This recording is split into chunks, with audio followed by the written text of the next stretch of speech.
Sir professor Kodandaram గారికి తెలంగాణలో మంత్రివర్గంలో చోటు ఇవ్వబోతున్నారని వార్తలు వినిపిస్తున్నాయి సార్. ఆల్రెడీ ఆయన ఎమ్మెల్సీగా నిన్న ప్రమాణ స్వీకారం కూడా చేయడం జరిగింది.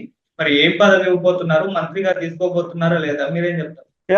ప్రొఫెసర్ కోదండరామ్ గతంలో కూడా కాంగ్రెస్ పార్టీ అతనికి పదవి ఇవ్వాలని ప్లాన్ చేసింది. ఎందుకంటే ఆయన మనకు తెలుసు తెలంగాణ ప్రత్యేక తెలంగాణ ఉద్యమంలో కేసీఆర్ కంటే కూడా కొన్నిసార్లు ఈయనే డామినెంట్ గా కనిపించాడు మనకి.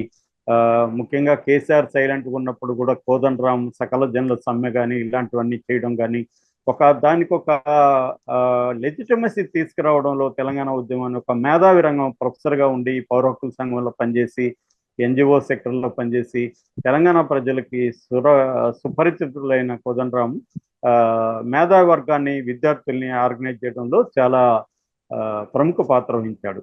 అయితే దాని తర్వాత కేసీఆర్ వచ్చినాక ఆయనకు కేసీఆర్కి మధ్య ఈగో క్లాషెస్ కనిపించాయి. ఎందుకంటే కేసీఆర్ కూడా తనని ఎవరు డామినేట్ చేసినా కేసీఆర్కి నచ్చదు. ఏ రీజనల్ లీడర్కి అయినా కూడా తను వన్ మ్యాన్ ఆర్మీ లాగా తనే ఉండాలి తప్ప ఇంకో వేరే పవర్ సెంటర్ ఉండడం అనేది వాళ్ళకి నచ్చదు. సో రాజు గురువుగా ఉండొచ్చు కానీ నేను కూడా నీతో ఈక్వల్గా ఉంటానంటే ఎవరికి నచ్చదు. అలాగా కేసీఆర్ నచ్చని వాళ్ళని చాలా మందిని పెట్టేశాడు. నచ్చిన వాళ్ళని అది తను చాలా పెద్ద స్థాయిలోకి పదవులు కూడా వాళ్ళకి ఇచ్చాడు అనమాట.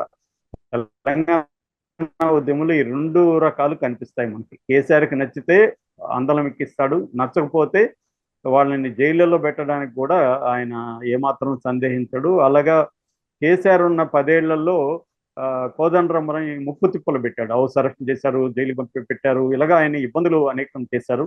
ఇదంతా కూడా నిజానికి కేసీఆర్కి యాంటీగా ప్రజల్లో ఒక ట్రెండ్గా మారడానికి కోదండరాములు లాంటి వాళ్ళు కూడా సహాయపడ్డారు.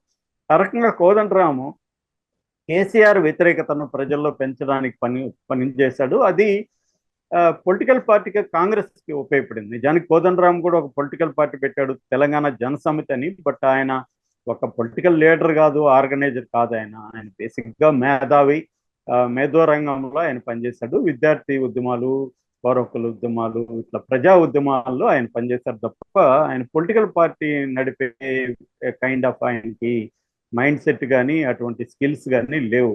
అందువల్ల దాన్ని గట్టిగా నడపలేకపోయాడు. బట్ కాంగ్రెస్ కోరిన మీదట ఆయన సంపూర్ణ మద్దతు, బేషరతు మద్దతు ఇచ్చాడు. అంటే ఎటువంటి కండిషన్లు పెట్టకుండా ఆయన మద్దతు ఇచ్చాడు. అందువల్ల కాంగ్రెస్ కూడా ఏం ఆలోచించిందంటే మనకు కోదండరామ్ గారు ఎటువంటి కండిషన్లు పెట్టకుండా ఇచ్చారు కాబట్టి మనము కోదండరాముని గౌరవించుకోవాలి అని చెప్పి కాంగ్రెస్ కూడా ఆలోచించింది. మనం కాంగ్రెస్ ప్రభుత్వాన్ని చూస్తే, రేవంత్ రెడ్డి ప్రభుత్వాన్ని, గతంలో కేసీఆర్ ఎవరో నిబంధనలు పెట్టారో వాళ్ళకంతా తాము పదవులు ఇవ్వడం అనేది కాంగ్రెస్ స్ట్రాటజీగా కనిపిస్తుంది. అంటే తెలంగాణ సెంటిమెంటు అనేది మొన్నటి వరకు కేసీఆర్కి ఎక్స్క్లూజివ్ రైట్స్ ఉన్నాయన్నమాట. దాని మీద తెలంగాణ సెంటిమెంట్ అంటే కేసీఆర్ అన్నట్టుగా ఉన్నింది. దాన్ని బ్రేక్ చేయడానికి రేవంత్ రెడ్డి కొన్ని ఊహాత్మక అడుగులు వేస్తున్నాడు. అందులో ఒకటి ఏంటంటే కేసీఆర్ ఎవరో ఇబ్బంది పెట్టాడో వాళ్ళంతా తాను పొగులుకుంటున్నాడు. ఫర్ ఎగ్జాంపుల్ మల్లన్న, తీర్మాన్ మల్లన్న, ఆయన్ని కేసీఆర్ ఎన్ని ఇబ్బందులు పెట్టాడు, ఎన్నిసార్లు జైలుకి పంపించాడు మనం చూసాం. సో ఆయనకి పిలిచి ఎమ్మెల్సీ గెలిపించుకున్నారు రేవంత్ రెడ్డి. అలాగే కోదండరామును కూడా అనేక ఇబ్బందులు కేసీఆర్ పెట్టాడు, ఆయనకు కూడా ఎమ్మెల్సీ సీట్ ఇచ్చారు. అయితే ఇది గవర్నర్ కోటాలో ఇవ్వడం వల్ల ఆల్రెడీ గవర్నర్ కోటాలో దాసోజు, శ్రవణ్ అండ్ సత్యనారాయణ వీళ్ళిద్దరికి గతంలో బీఆర్ఎస్ ఇస్తే గవర్నరు బీఆర్ఎస్ పడకుండా గవర్నర్ వాళ్ళిద్దరు ఆపారు. ఇప్పుడు అదే గవర్నరు వీళ్ళిద్దరికి ఇవ్వడాన్ని ఛాలెంజ్ చేస్తూ ఈ దాసోజు, శ్రవణ్ అండ్ సత్యనారాయణ హైకోర్టుకి వెళ్తే హైకోర్టు ఆపమనింది. దాంతో అది ఆగిపోయింది. నిజానికి కోదండరాము కావాలని కోదండరాముని రేవంత్ రెడ్డి ఇలా తెలిసే చేశాడని కూడా రేవంత్ రెడ్డి మీద విమర్శలు వచ్చాయి. బట్ కోదండరామ్ కానీ అమీర్ అలీ ఖాన్ అని ఇంకొక ఇద్దరు అనమాట, అమీర్ అలీ ఖాన్, వీళ్ళిద్దరూ సుప్రీంకోర్టుకి వెళ్ళారు. సుప్రీంకోర్టు హైకోర్టు తీర్పు మీద స్టే ఇచ్చింది.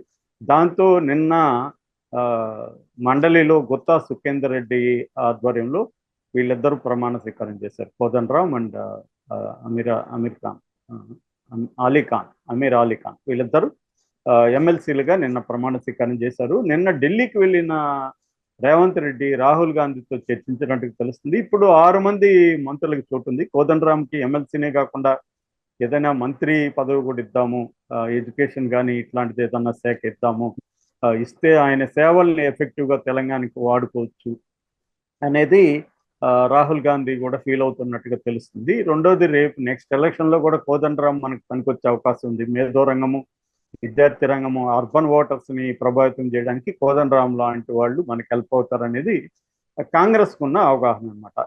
సో రేపొద్దున ఆయనకు ఎందుకంటే కోదండరాం రెడ్డి లాంటి వాళ్ళు మాట్లాడితే ఒక లెజిటిమసీ ఉంటుంది. వాళ్ళను రాజకీయ నాయకులను విమర్శించినట్టుగా బీఆర్ఎస్ కూడా కోదండరాం లాంటి వాళ్ళు విమర్శించలేరు.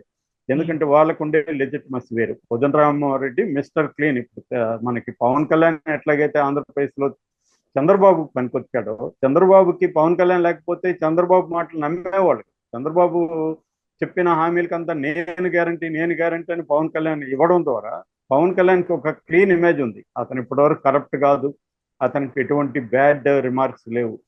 ముగ్గురు పెళ్ళాలనేది కూడా ఎవరు దాన్ని పట్టించుకోలేదు. ఎందుకంటే లీగల్గా విడాకులు ఇచ్చి వాళ్ళకి భరణం ఇవ్వాల్సింది చేసి సెటిల్ చేసి ఆయన లీగల్గా పెళ్లి చేసుకున్నాడు కాబట్టి దాన్ని ఎవరు పట్టించుకోలేదు. అందువల్ల ఇక్కడ కూడా ఒక కోదండరాం లాంటి వాళ్ళు ఉంటే రేపు పొద్దున కాంగ్రెస్కి ఏదన్నా సమస్యలు ఉన్నా కూడా ప్రజలకి కోదండరాం లాంటి వాళ్ళు నిలబడి కాంగ్రెస్ ఓట్లేండి నేను హామీ అని ఆయన నిలబడచ్చు. ఆ రకంగా మనకు ఉపయోగపడతాడు, మంత్రి పదవిలో ఉంటే బాగుంటుందని వాళ్ళు అనుకుంటున్నట్టుగా మనకి అర్థమవుతుంది. నిన్న కూడా కోదండరాం ప్రమాణ స్వీకారం చేస్తూ ఇది నా ఒక్కడే విజయం కాదు, దీని వెనక ఎంతోమంది బలిదానాలు ఉన్నాయి అని చెప్పాడు. దాని తర్వాత తోటి ఉద్యమకారులకి ఆయన కృతజ్ఞతలు తెలియజేశారు. వాళ్ళ ఆకాంక్షలకు అనుగుణంగా నేను పనిచేస్తాను, ఇది నాకు పదవి కాదు మరొక బాధ్యత మాత్రమే అని కోదండరాం చెప్పారు. కోదండరాం లాంటి వాళ్ళు నిజంగా పదవి పిచ్చుంటే ఆయన కేసీఆర్తోనే సరెండర్ అయిపోయి కేసీఆర్కి బ్రహ్మాండమైన పదవి పొందుండేవాడు. కానీ ఆ పని చేయలేదు కోదండరాం రెడ్డి. తెలంగాణలో మనకి ట్రెండ్ కనపడుతుంది. అంటే పదవి పిచ్చి లేకుండా ప్రజల వైపు నిలబడే మేధావులు మనకి తెలంగాణలో బలంగా ఉన్నారు. ఆంధ్రతో పోలిస్తే తెలంగాణలో ముందు నుంచి కూడా మేధావర్గం అనేది ప్రజల కేంద్రంగా పనిచేయాలి, అధికార కేంద్రంగా మనం పనిచేయకూడదు అన్న ఒక ధోరణి తెలంగాణ మేధావులు, వాళ్ళ మధ్య ఎన్ని విభేదాలు ఎన్ని ప్రాబ్లమ్స్ ఉన్నా ఓవరాల్గా తీసుకున్నప్పుడు మనకి తెలంగాణలో మేధావి రంగం కావచ్చు, విద్యార్థి రంగం కావచ్చు, ప్రజా సంఘాలు కావచ్చు, ఇవి చాలా స్ట్రాంగ్గా ఉంటుంది. అంటే పౌర సమాజం అంటాం వీళ్ళందరినీ కలిపి బ్రాడ్గా. ఈ సివిల్ సొసైటీ అనేది బాగా స్ట్రాంగ్గా పనిచేసింది తెలంగాణ ఉద్యమం బలంగా నిలబడ్డాను. అయితే కేసీఆర్ దీన్ని గుర్తించుకుంటా వాళ్ళని కూడా తొక్కిపడేయడం అనే ఒక కాన్సెప్ట్లోకి వెళ్ళిపోయాడు. హరగోపాల్ లాంటి వాళ్ళ మీద మనం చూసాము, ఉపాక్ కేసు పెట్టాడు, టెర్రరిస్టులకు పెట్టే కేసు ఈ మేధావుల మీద వీళ్ళ మీద అంతా కూడా పెట్టాడు అనమాట. సో అందువల్ల ఇదంతా కూడా కేసీఆర్కి నెగిటివ్గా మారింది. తెలంగాణ ఇప్పుడు రేవంత్ రెడ్డి ప్రభుత్వం ఇదంతా గుర్తించింది. రేవంత్ రెడ్డి కూడా ఈ విషయంలో చాలా చురుగ్గా ఉన్నాడు. అందుకని కేసీఆర్ ముద్రని తెలంగాణ సమాజం మీద సైకలాజికల్గా కేసీఆర్ వేసిన ముద్రని తొలగించే కార్యక్రమం రేవంత్ రెడ్డి చేస్తున్నాడు. అందులో భాగంగానే కోదండరామిరెడ్డి దాంట్లో రేవంత్ రెడ్డి బలంగా సపోర్ట్ చేస్తున్నాడు. ఈ కాంటెక్స్లో కోదండరామిరెడ్డికి మంత్రి పదం రావడం అనేది ఖచ్చితంగా తెలంగాణ సమాజానికి ఉపయోగం తప్ప దానివల్ల నష్టం ఏ రకంగా ఉండదు. రేవంత్ రెడ్డి ఖచ్చితంగా అప్రిషియేట్ చేయాలి ఈ విషయం.